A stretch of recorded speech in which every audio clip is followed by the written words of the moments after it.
Lucas 15, do 11 ao 32. E a palavra de Deus diz o seguinte: Jesus continuou: um homem tinha 2 filhos. O mais novo disse a seu pai: Pai, quero a minha parte da herança.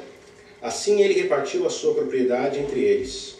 Não muito tempo depois, o filho mais novo reuniu tudo o que tinha e foi para uma região distante. E lá desperdiçou os seus bens, vivendo irresponsavelmente. Depois de ter gasto tudo, houve uma grande fome em toda aquela região e ele começou a passar necessidade. Por isso, foi empregar-se com um dos cidadãos daquela região, que o mandou para o seu campo a fim de cuidar de porcos. Ele desejava encher o estômago com as vagens de alforroboeira que os porcos comiam, mas ninguém lhe dava nada. Caindo em si, ele disse: quantos empregados do meu pai têm comida de sobra, e eu aqui, morrendo de fome? Eu me porei a caminho e voltarei para o meu pai, e lhe direi: Pai, pequei contra o céu e contra ti. Não sou mais digno de ser chamado seu filho. Trata-me como um dos teus empregados. A seguir, levantou-se e foi para seu pai. Estando ainda longe, o seu pai o viu e, cheio de compaixão, correu para o seu filho e o abraçou e beijou. O filho lhe disse: Pai, pequei contra o céu e contra ti. Não sou mais digno de ser chamado teu filho. Mas o pai disse aos seus servos: depressa, tragam melhor roupa e vistam nele. Coloquem um anel em seu dedo e calçados em seus pés. Tragam um novilho gordo e matem-no. Vamos fazer uma festa e alegrar-nos, pois este meu filho estava morto e voltou à vida. Estava perdido e foi achado. E começaram a festejar o seu regresso. Enquanto isso, o filho mais velho estava no campo. Quando se aproximou da casa, ouvindo a música e a dança, então chamou o seu servo e perguntou: o que está acontecendo? Ele lhe respondeu: seu irmão voltou. O seu pai mandou matar o novilho gordo, porque o recebeu de volta são e salvo. O filho mais velho encheu-se de ira e não quis entrar. Então o pai saiu e insistiu com ele. Mas ele respondeu ao seu pai: olha, todos esses anos tenho trabalhado como escravo ao teu serviço e nunca desobedeci às tuas ordens. Mas tu nunca me deste nenhum cabrito para que eu festejar com os meus amigos. Mas quando volta para casa o teu filho, que esbanjou todos os bens com prostitutas, matas o novilho gordo para ele?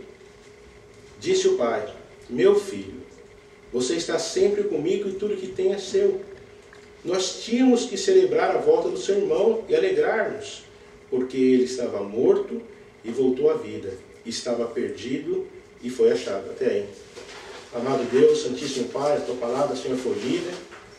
Que ela venha, Senhor, encontrar corações preparados, ó Pai, para ouvir a tua palavra, e que a semente, Senhor, que há de ser lançada, venha frutificar, Senhor. Tem misericórdia, Senhor, da minha vida, Senhor, e ajuda, meu Pai, nessa missão, Pai, de expor a tua palavra, e que o Senhor fale muito, muito mais alto, ó Pai, do que o homem, Senhor. Elimina, Senhor, qualquer pensamento do meu coração, e que o Senhor, Pai, use, Pai, a minha boca para falar tudo aquilo que o Senhor deseja. Eu lhe peço e agradeço em nome de Jesus. Amém. Amém. Para poder fechar essa série de mensagens, intitulada Pecado, Arrependimento e Alegria. Nas mensagens anteriores, o que nós vimos era o quê? É que Jesus não rejeitava ninguém. Logo lá no comecinho do capítulo 15, ele diz assim: e chegavam-se a ele todos os publicanos e pecadores para ouvir a Jesus. O texto começa assim, no capítulo 15, e as pessoas chegavam diante de Jesus, e Jesus não negava ninguém. Mas os publicanos e fariseus, o que eles faziam? Eles murmuravam, eles estavam ali no meio, e eles não aceitavam a ideia de que o evangelho da salvação fosse pregado a pessoas pecadoras, mas que na cabeça deles, o evangelho da salvação tinha que ser uma oportunidade para aqueles que mereciam.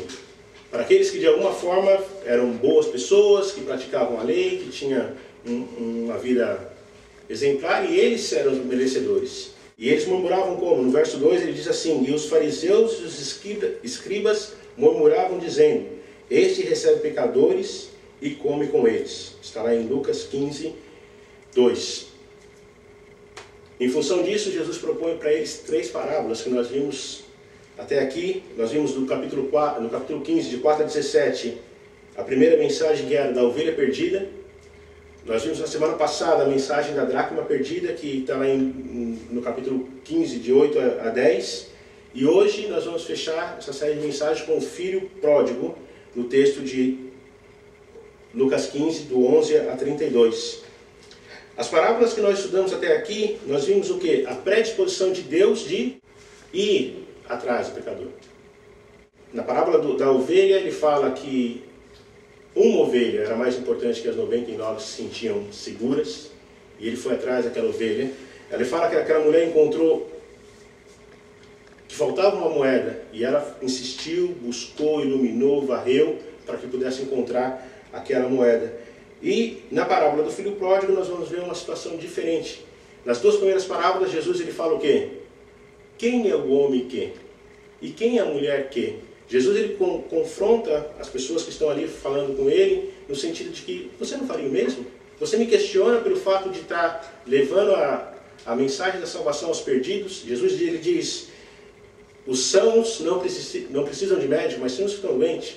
A Bíblia diz assim que Jesus ele veio buscar e salvar aqueles que se haviam perdido. Mas os fariseus diziam, não, mas Jesus, você tem que ser um salvador dos privilegiados. Na parábola do filho pródigo, Jesus ele sai da defesa e vai para o ataque. Até ali ele estava justificando a ação dele. Até ali ele estava dizendo, eu fiz o que todo mundo faria. Se existe alguém valioso, algo valioso, eu vou atrás. Eu não vou deixar que se perca. E quando eu encontro, eu celebro. Mas já que, fechando aquelas 2 parábolas, eles continuavam assim, talvez, sem entender, Jesus ele vai e parte para o ataque. Fazendo o quê? Ele insiste com a ilustração do filho pródigo, onde o irmão mais velho é como se fosse os fariseus. E o pai é como se fosse Deus. E nessa passagem de Lucas 15 a 32, a gente consegue ver 2 ilustrações marcantes. A primeira ilustração é a ilustração do filho mais novo, que a gente vai encontrar de 11 a 24, onde trata da atitude do filho mais novo e o que acontece com ele. E a segunda parte da parábola, ele foca quem? O filho mais velho, que está lá do 25 ao 32. Para que a gente possa entender a ilustração do filho mais novo, a gente pode, lendo esse texto, talvez não seja explícito, mas a gente consegue ver, e é isso que eu vou conduzir com vocês aqui, 5 passos para que a pessoa ela venha a ser salva.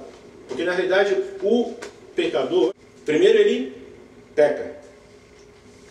E isso a gente vai ver aonde? A primeira atitude do filho, lá de 11 a 13, ele partiu. Ele queria ser independente, ele queria viver a vida dele. Então ele foi lá e partiu. Ele preferiu ficar longe do pai, então ele pecou. Ele preferiu agir do jeito que ele queria agir. Como consequência do pecado vem o castigo, que é o que acontece com ele na miséria, lá na terra distante. Ele vai ficar sem dinheiro, vai passar fome, vai sofrer. Depois ele vai ter a contrição pelo pecado, ele vai se arrepender. A Bíblia diz assim que ele caiu em si e disse, eu na casa do meu pai, na casa do meu pai. A partir daí ele se arrepende e aí tem a conversão, que é quando ele volta para o pai dele. E por último, a justificação, que é quando ele é aceito. Talvez você não consiga ver isso, nas 3 parábolas a gente tem exatamente isso, Deus buscando o homem perdido. A pessoa se arrependendo, por isso o título seria Pecado, Arrependimento e Alegria. Do verso 13 ao verso 14, ele diz assim, e continuou, certo homem tinha 2 filhos, o mais moço lhe disse, pai, dá-me a parte dos bens que me cabe. E ele lhes repartiu os haveres. Passados não muitos dias, o filho mais novo, ajuntando tudo que era seu, partiu para uma terra distante e lá dissipou todos os seus bens, vivendo dissolutamente. A ideia de que Jesus coloca aí continuando é que a parábola ali, até ali a questão já tinha morrido. Ali os fariseus e os escribas poderiam ter parado até ali. Pô, a parábola da dracma perdida acabou. Mas Jesus está falando, ainda falta alguma coisa. E Jesus vai lá e insiste. Graças a Deus que Deus ele insiste conosco. Então, se não fosse, não vou dizer sem insistência, mas a misericórdia de Deus e o desejo dele de continuar na vida nossa não ia adiantar. E aqui ele fez a mesma coisa com eles. Ele continuou insistindo